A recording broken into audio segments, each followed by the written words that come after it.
So this is always the awkward bit for any webinar. So let's kick off a bit of friendly discussion. Willem, what did you have for breakfast this morning?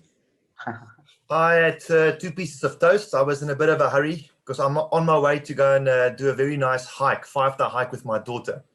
After this, of course. Fantastic. Yeah. Fantastic. Well, I feel both lacking in energy, not only because I won't be able to do a hike, but also because I've not had breakfast yet. I'm intermittent fasting, which means I can only eat between 12 and 6. So you've made me feel even more hungry than I was before. Probably the worst question I could have asked. Minzy, how about yourself before we kick off? Well, I'm also intermittent fasting, but I'm doing the 16-8. So my window started at 10, but I'm also on the low carb diet as well. So I was just saying to Willem earlier that going running on a low carb diet is very hard. Your body has no energy. So I'm good though. Awesome. Cool. Okay. Yeah, I think we're good to go. Yeah, I think we are. Yeah. So we've got people and obviously you can join as well. So, okay. Well, good morning and welcome, everyone. Thank you for joining us today on our online learning day hosted by Practice Ignition. So this is the first of 6 sessions that are going to be run throughout the day. So I hope you've registered for this and some of the others. As always, these sessions are going to be recorded, so if you have registered, you will be able to get a copy of the recording afterwards if you can't actually attend. So this first session, we're going to be talking about how to communicate with clients, and obviously a very, of the moment case is how to communicate remotely. I think we've all had to move into a world that maybe was not very familiar for a lot of people. So we're going to be talking about that and understanding how my fellow participants on this webinar have managed to sort of navigate the river throughout the last year. So very quickly, my name is Richard. I'm an account manager at Practice Ignition. I'm based in Cape Town on a beautiful sunny day on the Atlantic seaboard, looking at Robben Island right now. So I'm very blessed to be here, and I'm very happy to be joined by my two colleagues. Willem, I'm going to call you a colleague as well. We do so much work together. So I'm joined by Carl Reeder, who is our head of accounting for EMEA at Practice Ignition, and Willem Haarhoff, who is a pioneer and a herald, apparently. You can expand on that if you would like. Do you want to do a quick intro, guys? Yeah, sure. But I just need to make an observation first of all. Minzy, I loved your profile photo. But Willem, are the barbers closed? That is some phenomenal growth that people like me can only dream of. Anyway, everyone, thank you so much for joining us. So as Minzy said, I'm Carl Reeder, head of accounting for EMEA for Practice Ignition. So what that role means is that I don't do the numbers, and that will be a reassurance to all involved, but instead I help Practice Ignition communicate what they do externally, but also, and perhaps more importantly, feedback from what's going on the ground into Practice Ignition, so that they can understand not only what goes on in my practice and the practices that I speak to, but also the wider accounting world. I wear a number of other hats as well. The one that I'll be referring to today primarily is my hat that I wear at D&T. So D&T is a mid-sized firm of accountants. We've got about 2,500 to 3,000 clients, and we specialize in looking after franchisors and franchisees. Obviously, over COVID, it's massively disrupted the communications that we can do, which we'll touch on later. So we've had to adapt and be quite nimble with how we maintain relationships, both at volume, but also one-to-one with franchisors. Alongside that, I also serve as chair of the practitioners panel at ACCA. So that means that, again, much like with PI, I serve ACCA by feeding back what's going on the ground in the accounting world, helping them to shape policy and direction for practitioners. I also serve on the policy panel, so I'm involved in lobbying government for things like small business support and anything that can help individuals or businesses to make their tax affairs easier and to make them more financially stable. I serve as a trustee of Young Enterprise and author of Boss It. So I think that's more than enough about me. Willem, over to you. Thanks, Carl, and good afternoon, everyone. It's nice to be part of the session again with the team. I'm the co-founder of the Dough Getters Group, and it is our mission to help our clients and any entrepreneur out there just to get a better handle on their finances, to be in control of it so they can make better decisions, because we know that is ultimately what's going to help them grow their business, make more profit, and ultimately get more cash flow.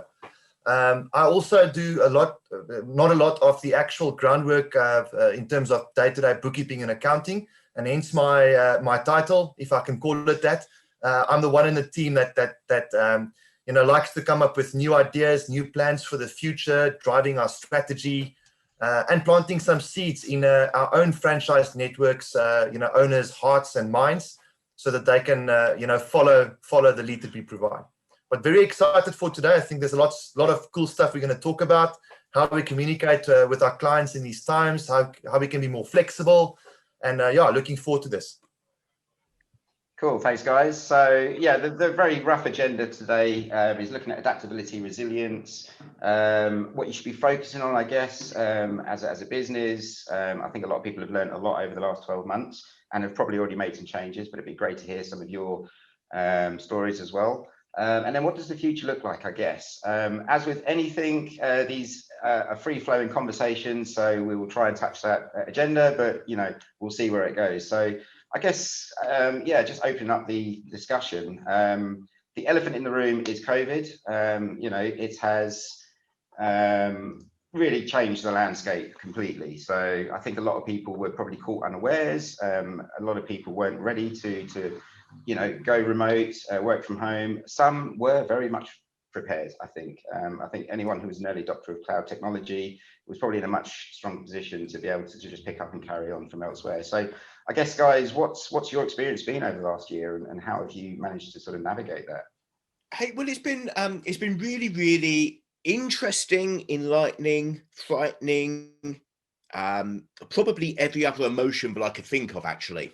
So I don't want to hark too much back to the early days of COVID, but I think it's really important just to set the scene, certainly from D&T's perspective. Whilst we used online communication, we weren't an online first business. So we used online tools in our practice. We used online communication with our clients. We were heavy adopters of social media, but look, at heart, certainly with our very high value clients, we were about personal relationships. We were about seeing the whites of the eyeballs.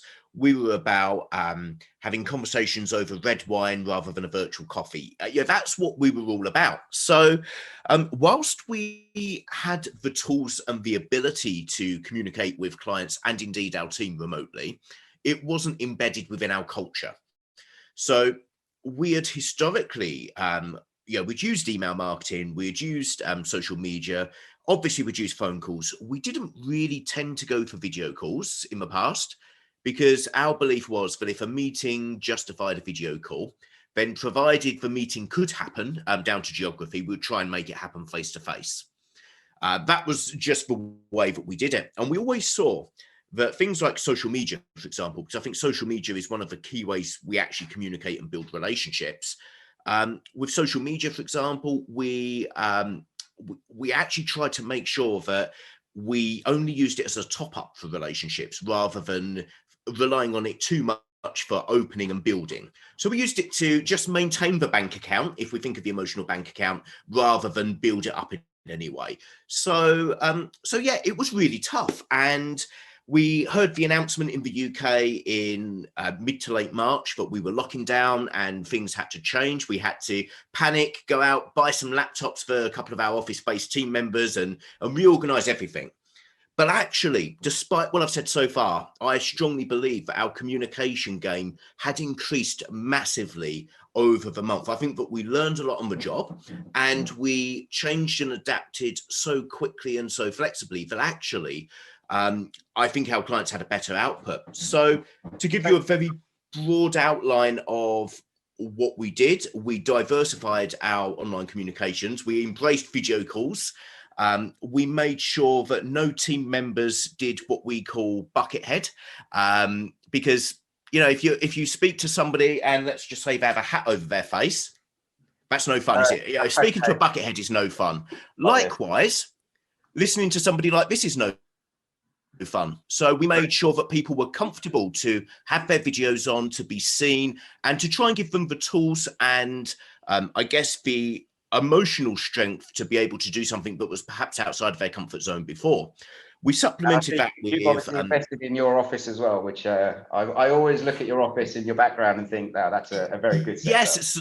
So this was a rapid job. We invested in upping our email content game so that we could distribute knowledge-based information by email, but then we tried to focus on one-to-one communications with our client partners, primarily through video call and topping up on the platform that suited them, whether that's WhatsApp, whether that's email, whether that's text message.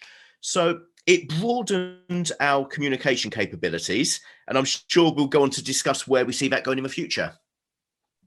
No, absolutely. And I guess in terms of, we're talking about client communications, but you touched on it just now, internal communications as well. It's very important, I think, that people understand, when you're not in the office, you're losing some of that nuance or conversations, and you might overhear something that you've got some knowledge on. So how did you have to address that, and how did you address that? Yeah, sure. So again, we came at it from a very different place than Willem, I would imagine, because Willem, I know from the conversations previously, was remote first. So he's going to tell me what we did wrong. However, internally, we had Microsoft Teams. Previously, we used Slack, and before Slack, we used a tool called Yammer. But the reality was that we never really used them. We were office-based. So why would you type a message when you can just shout across the office and say, "Oh, let's grab a coffee," and just chat through something face to face? So we've used online collaboration tools, but we're learning on the job. And I think that this is where I'm going to learn from Willem during this session about how he structured it, how he's managed it, and how he's developed a culture through that. Because for us, we feel we've done it, but we're probably, if we were getting an exam at school, we'd be maybe a C-. We're not doing very well. We've put the essential communications on there, but we're still working out and learning and trying to understand how to build that rapport and true culture through an online platform. Yeah, and it is an ongoing iterative process, like you say. I actually think a C- is not a bad score, actually, based on my educational output. So, Willem, I guess, how does that, chime with what you guys have done, and what have you learned through the process? Yeah, I must say, from a COVID perspective, the disruption for us, as Carl alluded to, wasn't so much in how we had to change the way in which we worked, because we were already fully remote, since our beginning. The disruption for us was more from a mental well-being perspective. And, I'm not sure if we're going to get to that today. We might not. But it first of all allowed us to do a lot of navel gazing, because it really started to stress test what we have done. And I think I won't be able to overemphasize the fact that this point of communicating in what we know today in a technological or digital space, I don't think anybody can claim to have cracked the nut. Nobody's got a monopoly on knowledge and experience, and it's an ongoing learning process. And for me, the biggest reason why that would be the case is whether you pre, mid, or post-COVID, I actually think that is completely irrelevant. Communication brings to the mix, 7+ billion people around the world, who are, every single person in the world is unique. There's not one person that's the same. We all have different worldviews, and that alone introduces sufficient complexity in communication, whether it's digital, whether it's handshakes or not. And I think that's where we would like to focus our attention, just from a broader scope, as how do you communicate effectively?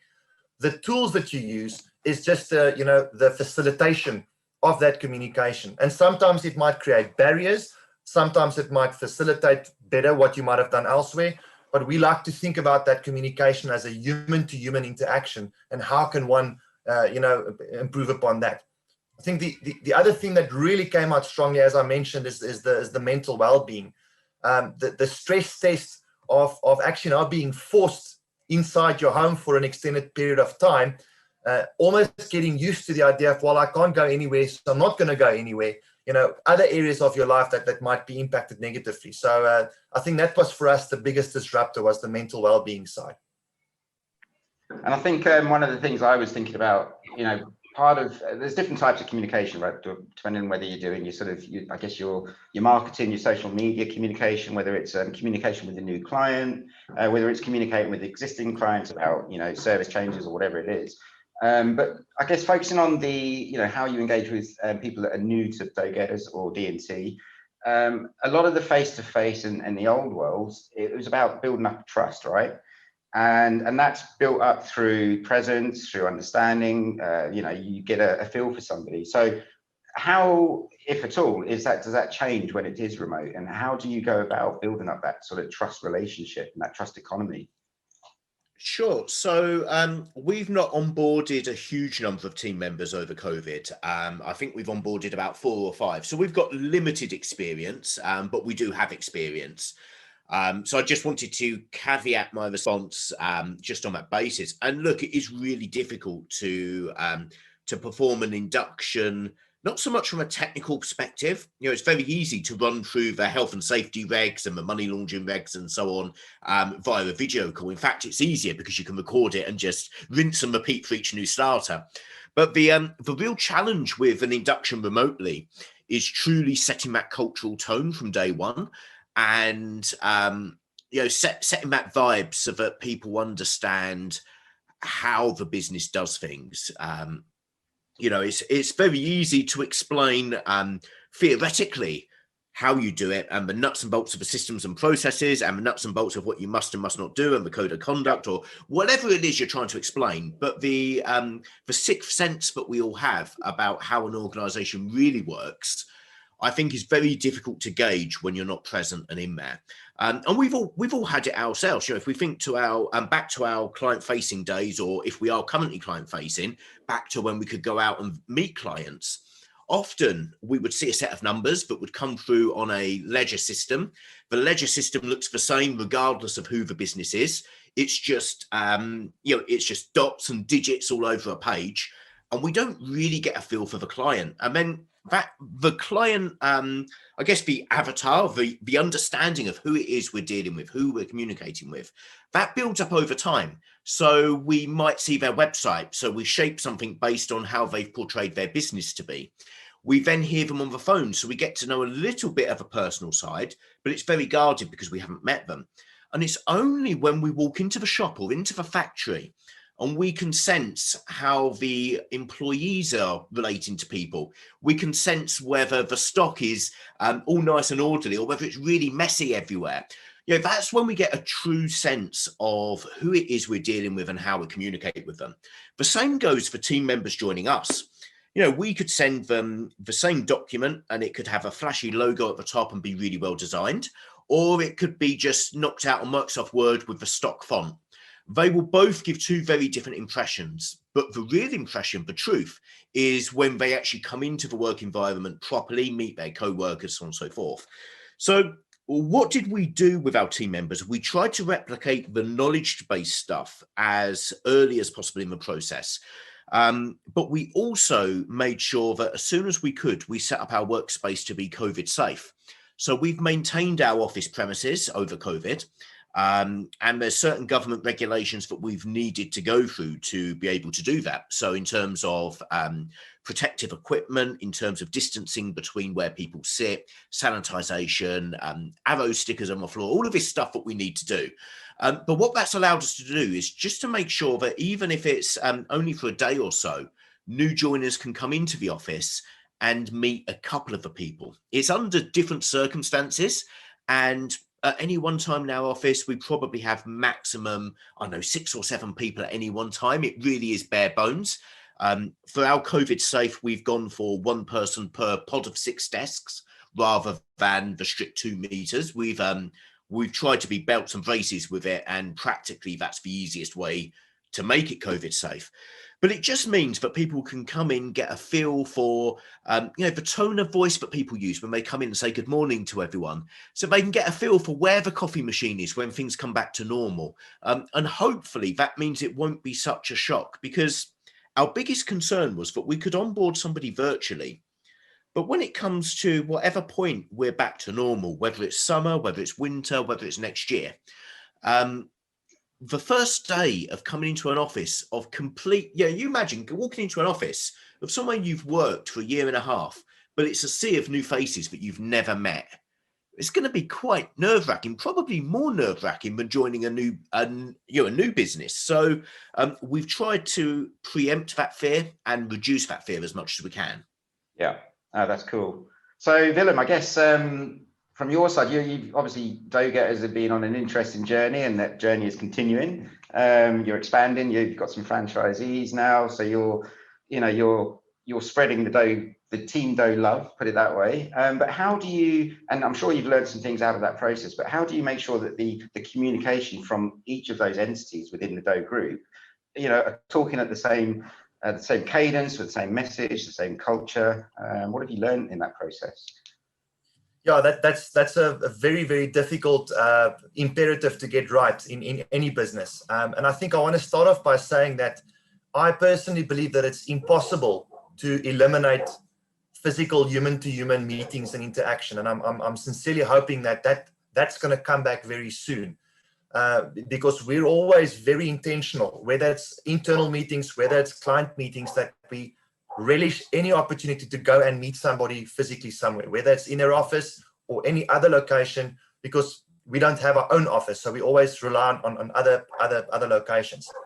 But to speak to your question, I think there's two very important ingredients to answer that question. The first one is my belief that nothing trumps open and honest communication all the time.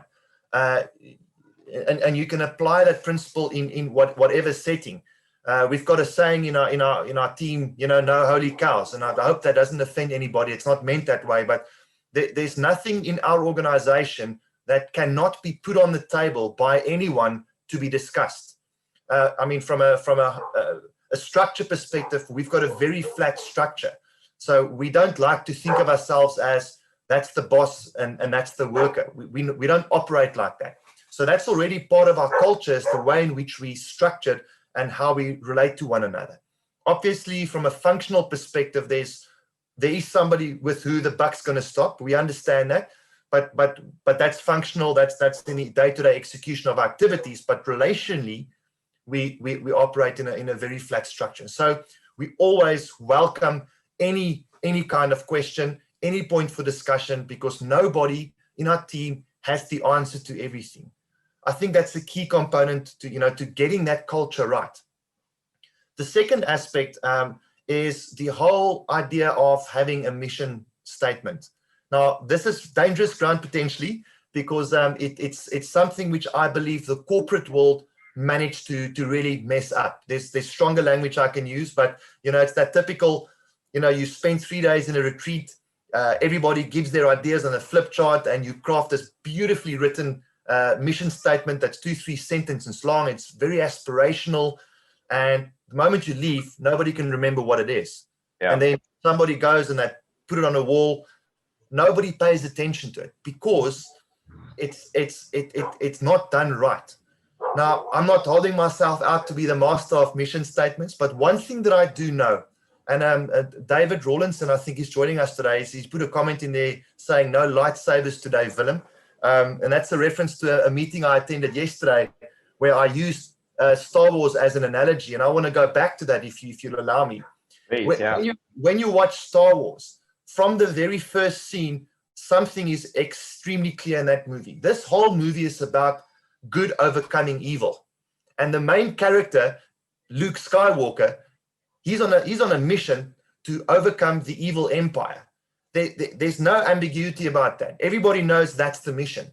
And I believe in any business, one's got to be able to identify and come up with a mission that's as clear as that. There must be absolutely no uncertainty.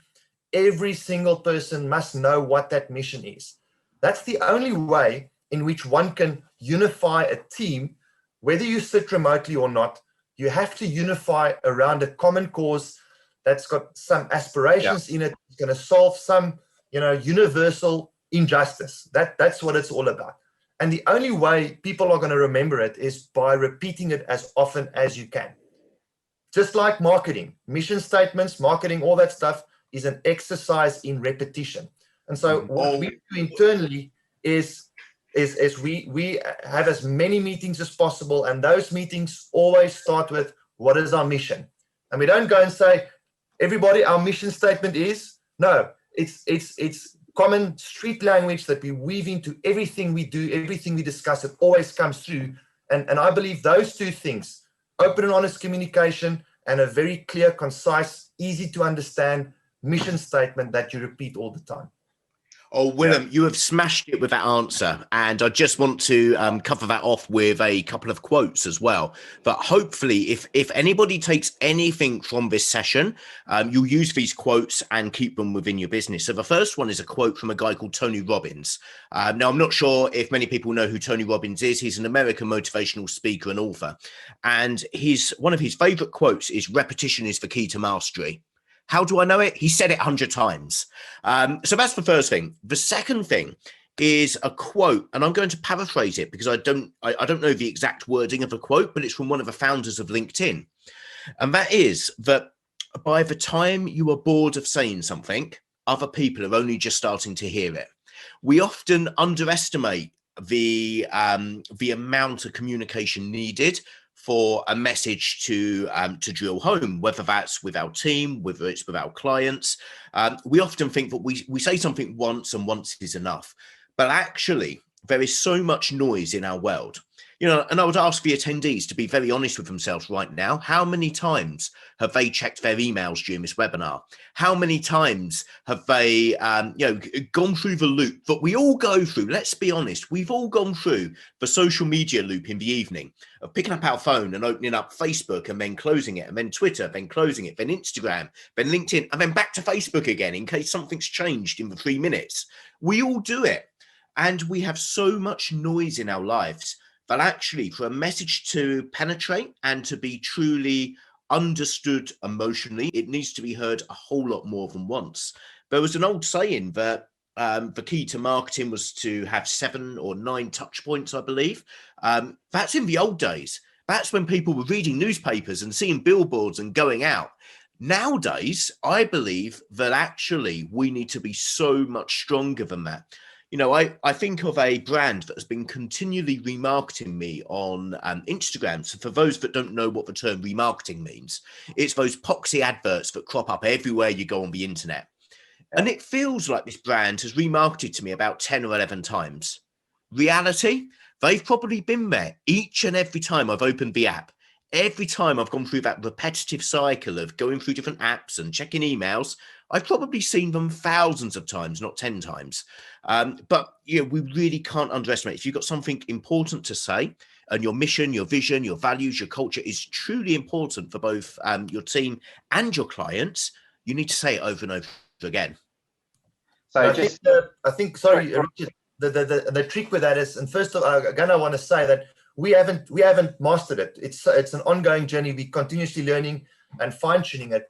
But the trick is, if you get it right, that is the thing that's going to motivate your team to want to get up in the morning, because they know what the mission is. They know the problems we're going to solve out there. They know what impact that's going to have philosophically in the world in terms of making it a better place.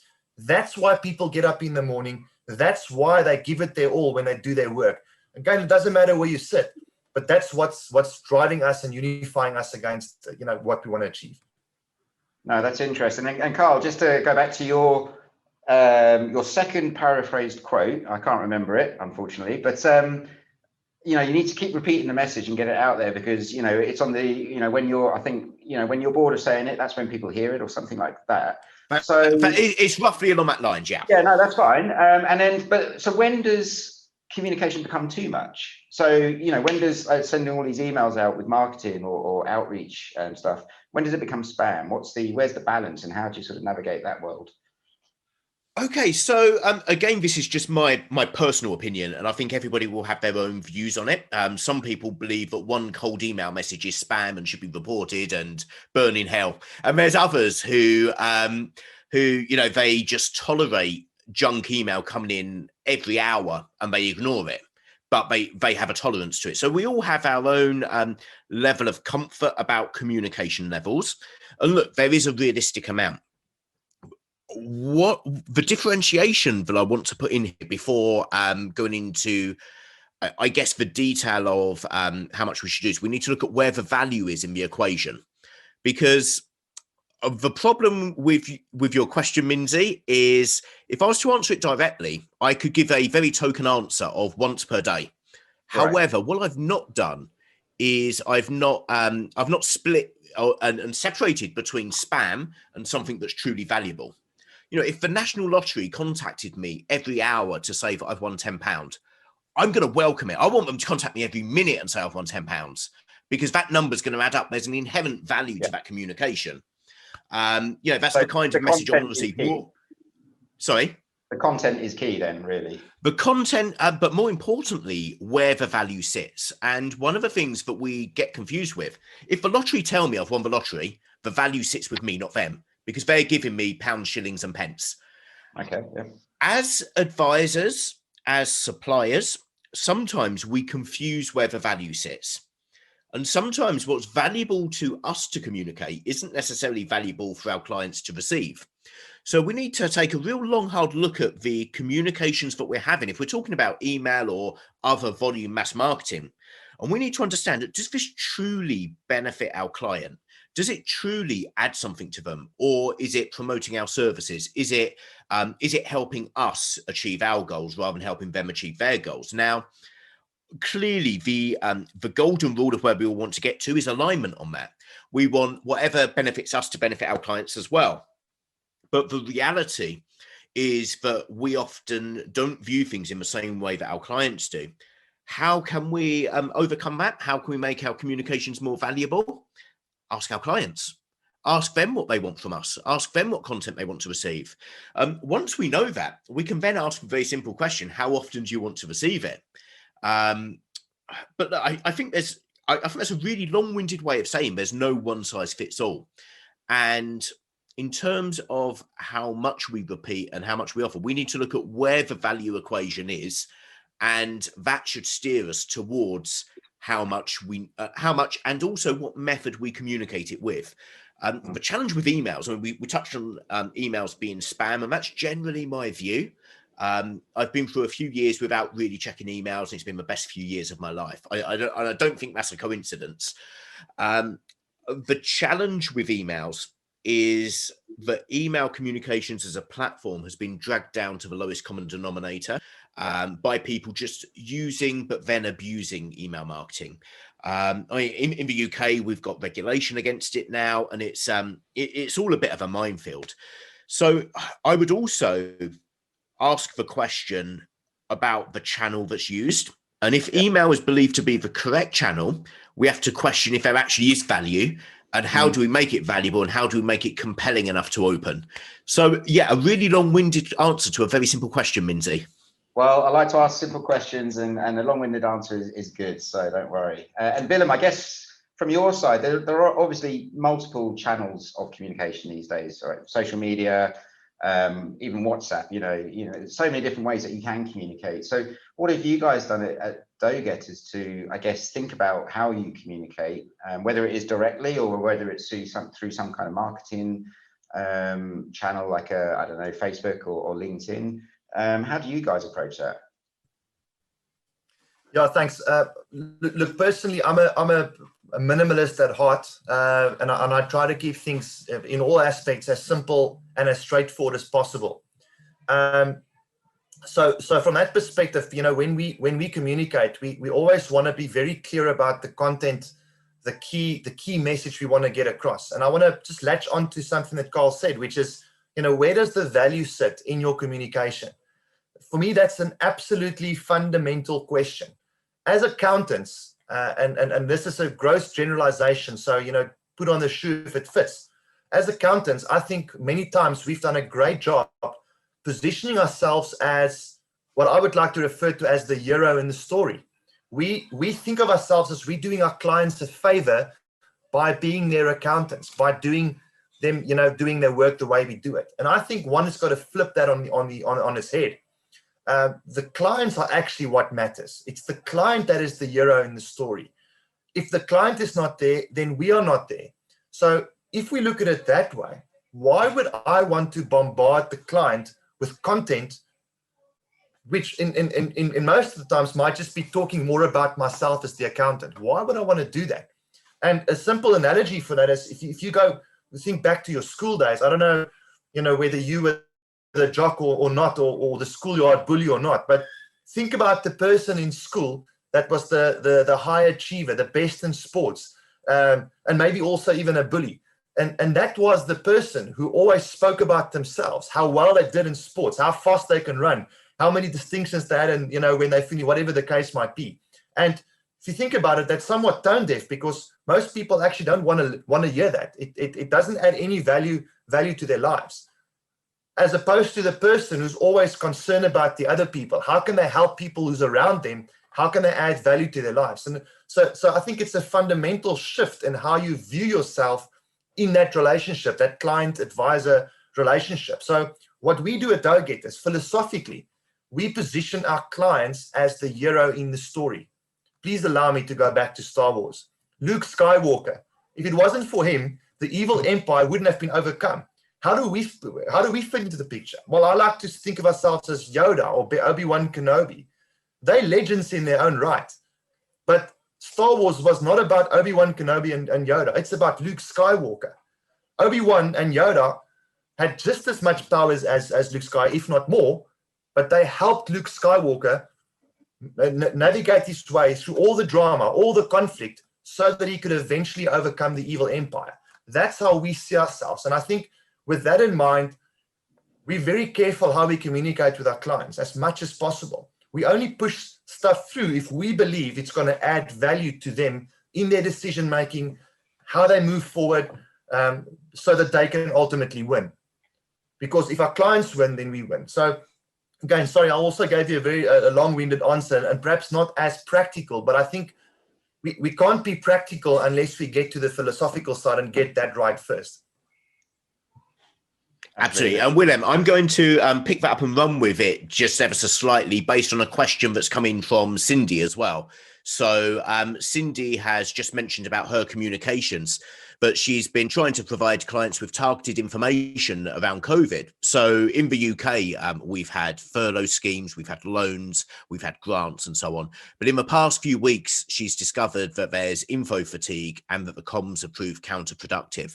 And that is the perfect example where, let's be honest, we're all probably suffering from info fatigue ourselves. If we look within ourselves, yes, we like to put the brave story on about we know what's going on and we've got this and we understand the government regulations, but they're changing every week and we've got info fatigue too. What I would say is that for me, that would indicate that there's possibly an opportunity for changing the method of communication, because this stuff is intrinsically valuable to the end client. There clearly is something. So let's say for grants, if you've got any business that can benefit from specific hospitality grants, for example, this is the perfect time to, rather than send an email, to pick up the phone and do what no other accountant is doing for them.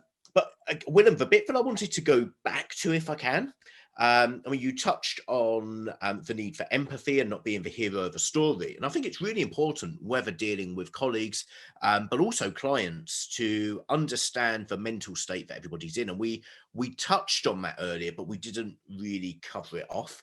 I think that we as a society, clearly we're going through an unprecedented thing in our lifetimes. And I know this because my wife's granddad is in his early 90s. He was too young to be called up for World War II. And we were discussing how it's a real shame that this might be, he's been vaccinated, thankfully, but this could very well be his last experience on Earth, is going through the COVID challenges. Whether or not he catches COVID, age is working against him. And we were discussing about how bad that was, but it was a realization that this really is a once in a lifetime thing. And most of the people we're dealing with are younger than 90. You know, I'd like to make I'll be quite happy making that bet that our client base, our colleagues and so on, haven't been through World War II. And in turn, this is the first major disruption that they've had in their life, unless they've, perhaps come from sort of the former Yugoslavia or so on. So from that perspective, I think that we need to be really empathetic to the fact that this is the first public health crisis that they've encountered. It's quite possibly the first time they've been asked to stay at home for a year or so. Their social, their level of being tuned in socially is going to have changed. They might be nervous just speaking to people. They might be suffering from Zoom fatigue. They might, they might be nervous if you call them on the phone, because we've all been so used to video calls now. Who phones people on a mobile phone anymore? So I think that we need to be very conscious of the other side of the equation, the place that they're in. Combine that with the economic struggles that 99% of people are going through. You know, no business has come through this unscathed. We've not all shut our doors, but we've all got bumps and bruises through it. And I think that means the end result is we need to be that supporting cast character, not the bully. It's not our place to be the hero of this communication. Instead, it's our place to lift them up, give them the leg up, support where we can in the way that they want the support. And our benefit from that might come down the line. It might not be an immediate benefit, but that's, for most of us, is what we got into this profession for, is to truly help our clients and serve them. And we don't serve them by being the hero of that story. So leave the ego at home, basically. Which is difficult for me, I'm going to add. I do love the sound of my own voice. It's difficult for me, but it's what we all need to make a conscious effort just to ramp it down slightly. It's funny because I did a webinar a couple of weeks ago on client experience, and one part of that came out of the discussion was, just simply pick up the phone. We use all these tools, all these channels to communicate, and like you say, sometimes it's too much. As Cindy alluded to, they feel like there's info overload, info fatigue. Just pick up the phone, and just have that 5-minute chat. Sometimes that's all you need, right? Definitely. And I think there's a huge value. Again, if we go back to the value equation of where does the value in the communication sit? Is it with you or is it with client? There's a huge value if you get the opportunity. And I acknowledge everyone is stressed out of their minds and very busy with the constantly changing environment. But picking up the phone and saying, how are you? With no agenda, no vested interest, but just genuinely to understand where your client's at. I know that I've done it personally, and whilst I haven't been client facing for some time, I have picked up the phone to some clients and said, look, we've not spoken for a long time. How are you? And there's been a range of answers. I won't share them, but it's been on all ends of the spectrum. And lockdown has magnified the fact that whilst we're more connected than ever before to notional connections, we're actually less connected than we've ever been before. So there is also that place just for the genuine, heartfelt conversation with no sale, with no service, no upsell, no extra work order, none of that stuff, just a genuine, how are you? It works wonders. Yeah, absolutely. So I think we've got about 5 minutes left. Willem and Carl, do you want to put your future gazing hats on and maybe think about where we're going? And I guess, the UK looks like it's going to be out of lockdown in 4 months, which is a hallelujah moment. I'm sure the pubs are going to be very busy on the 21st. Do people go back into go to the office and communicate and have face-to-face meetings? What does the future look like, I guess? Look, I wish I had a crystal ball. I might have been in a different place and position today if that was the case. But I want to pick up on the Second World War and a point that Carl raised, and I try to put myself back in the shoes of those people when the first bombs dropped. What would they have thought? Happening right in front of their eyes at the moment. They would have had no idea how long it's going to carry on for. There was absolute chaos and uncertainty, and I don't want to equate COVID with that, but I think there are some similarities in saying, well, nobody really knows many times what's going to happen. And so my heart is that I think it's probably not going to be exactly the same as it was before COVID, but I am convinced that just because of the strong urge of humans to want to be connected, we're going to go back to a place where where things will get normal again. We will be able to have meetings the way we had them before, barring a few changes. But I wouldn't want to believe for 1 minute that what we're experiencing now is the new normal. I don't buy it for 1 minute, and I think things will get better. I agree. I agree 110%. I think that we had the initial, I guess, surge of, I don't want to say optimism, that's not the right word for it, but the surge of prediction that this might be the way that we do things, and we might no longer have to pay for rent and all of this stuff, and we could all work at home. But we realized pretty quickly on that that's not sustainable. We are societal beings, and I'm going to fall back on the repetition is the key to mastery excuse, because I know I give this example several times, but I'm hoping that you haven't truly taken it in before and you'll benefit from it again. I often talk about Starbucks and the reason why they write people's names on cups, and it's not to misspell the names, it's because they know that they might be the only person who asks the customer what their name is and how they are that day. So they had actually embraced the fact that we are societal beings and we're living in a more automated world. Because before COVID, we were moving towards a stay-at-home economy. My prediction, but it is only a crystal ball prediction, and it's just hope. It's where partly hope and partly prediction. I believe that the societal urge to connect with each other will actually become stronger than ever before. And I think that'll be partly made up by the change of demographic in our high streets to become more experience-led and societal-led rather than retail. I think that it will be driven by the fact that we've all spent a year indoors itching to get out and enjoy some of the simple pleasures. And also because it's just human nature to get to know each other. But commercially, this makes sense for us as well, because we as practice owners cannot compete with automation, stacking it high, selling it cheap. Very generally speaking, there's always somebody with better tech than us and more money than us. So actually, what we need to be doing is making sure that we put the human relationship and the interpersonal skills at the forefront of all of our client interactions. And trust me, our clients will lap it up. That's what they want from us. They need to know that we're there for them. Yeah, I agree. Like you say, it's the high volume businesses generally don't have that sort of, I guess, that personal element, and you kind of lose that, I guess, that unique selling point. So, Willem, any final thoughts? I think from my side, is I want to go back to the one point I made is, when you communicate, try and make it as open, honest as possible. I think people want honesty, authenticity.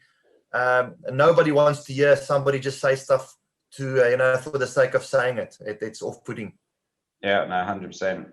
I think people can see through, see when you're not being honest, they can see through that very quickly, and you're on the back foot straight away. So, listen, guys, I think we've reached the end. Interesting conversation. Some great quotes there as well, and I love the Star Wars metaphor. I might use that one day in a future webinar as well. So I don't think we have any questions from the audience. So I think we'll call that a wrap. So guys, thank you so much for your time and your thoughts and your insights. I really appreciate it. And everyone who joined, thank you so much.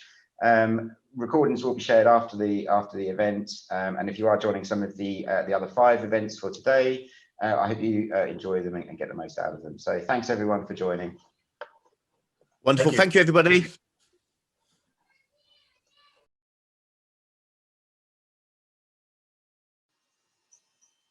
Okay. Yeah. Thanks everyone. So we'll be around here for any questions that you'd like to ask both Carl and Willem. So ask away. I've got a question, if you don't mind. Go for it. 3 months ago, the pubs were still closed in the UK. Well, what are they like today? Sorry, Willem, I couldn't hear you because there's a bit of feedback there. So could you ask that again? Yeah, sure, no problem. I was just saying that 3 months ago when we did this presentation, the pubs were all closed in the UK. What are they like today? Sure. So things are moving back to normality. We're on a roadmap, and as I imagine, like most nations, we In the UK, we seem to be ahead of the curve, thankfully. So, touch wood, our vaccination programs worked quite well. As of the 17th of May, we've been allowed to eat and drink indoors, but it's still table service only and limited sizes of groups. And we're hopeful that all social distancing regulations, including face masks and so on, should be stopped by the 21st of June. So fingers crossed. How about in South Africa? I'd love to know if you guys have had the chance to go out and enjoy yourselves. Yes, so we've been somewhat fortunate in the sense that our movement hasn't been as restricted for as long as you guys. And so yeah, it feels like long ago since we were locked down and not being able to go to our favorite restaurant or the local pub or all that. So unfortunately, I can't say the same for our vaccination program. Yeah, it's challenging. It's definitely been unfortunate to see the I guess the nation-to-nation inequality, and we can look very close to home. Republic of Ireland having a very different situation and buy-in process and so on to us. And in ordinary times and looking at it objectively, when you come down to economy and wealth and so on and so forth, you would imagine that both nations should be running pretty much side by side, but it sadly hasn't been the case. Will, I've just done a last shout for any questions, so I don't know if anybody's got any, or if me and Willem just answered them all in our session. I think you guys covered so much that there's not many questions coming through. But this webinar is also part of a series of webinars that we will be hosting with the South African Accounting Academy. So there'll be quite a few sessions and lots of opportunities for everyone to get to know our speakers and to get to know our product a little bit more. Sorry, Willem, you were saying? Yep, I wanted to pick up on Daniel's point about people talking about the virus, and it seems to be the only thing they talk about. What have your guys experienced? Do you have the same experience? And if so, what are some of the clever ways we can overcome that? Yeah, sure. So for me, I completely understand people talking about the virus. I think it's been a seismic event in our lives, and it's going to be a defining moment. If you look at, for example, our kids. If you've got a child who's aged between, let's say, 10 and 15, they're not going to really remember a time without face masks and restrictions, but they're old enough to understand that actually this could be the future. So there's been a massive impact on all different age ranges, from babies right the way through to the elderly who perhaps see this as the last event in their life. And yeah, it's been massive, and we shouldn't understate that. So I think that it is obvious that it will be a topic of conversation. What I found, however, so I've got back to face-to-face meetings, and I've been doing face-to-face meetings at every point in the calendar that I've been allowed to, I have done. So whether it's stood outside with a cup of takeaway coffee whilst exercising, which was one of the exemptions that we had. Now, obviously, it's sitting down in a restaurant. So I've been taking advantage of speaking to people as much as I can. And what I found is that the first time you meet somebody, it's the common point. It's the one thing that we know everybody's experienced. Everybody suffered some pain. Everybody has had a massive change in their working life, their home life, and so on. So it becomes a natural point of conversation. But then following conversations, actually, we've got it out of the way. It's done. We've spoken about it.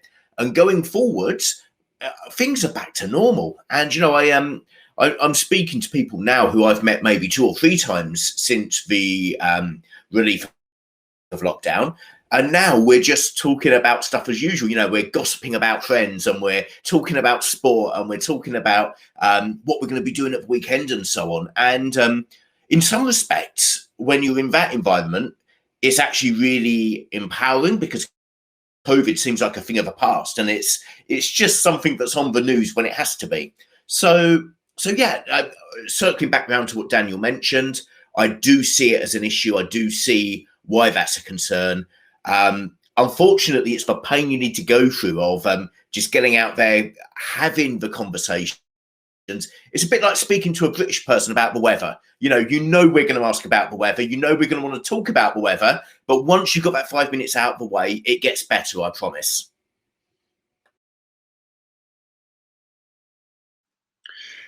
100%. Yeah, I've seen the same thing with half of our team who are based in the UK. Okay, so guys, I'm just going to post the link to our joint landing page with the South African Accounting Academy. Please feel free to either book in a trial or a demo through there, or you can also wait for the email, which will come to you probably early next week from myself, detailing that promotion that I mentioned earlier on in the chat. I think we're almost out of time here. Do we want to talk about? Brian was talking about the major problem with bandwidth restricting online communication. Have you found that, Willem? I can remember when I moved down from Pretoria in Gauteng to George in the Western Cape. It's one of the things that most people spoke about when I tried to confront them with working in the cloud. And it was always the number one pain point and reason not to move to the cloud, which was we've got this beautiful big mountain that prevents the signal from coming through. And that's why the internet's not working.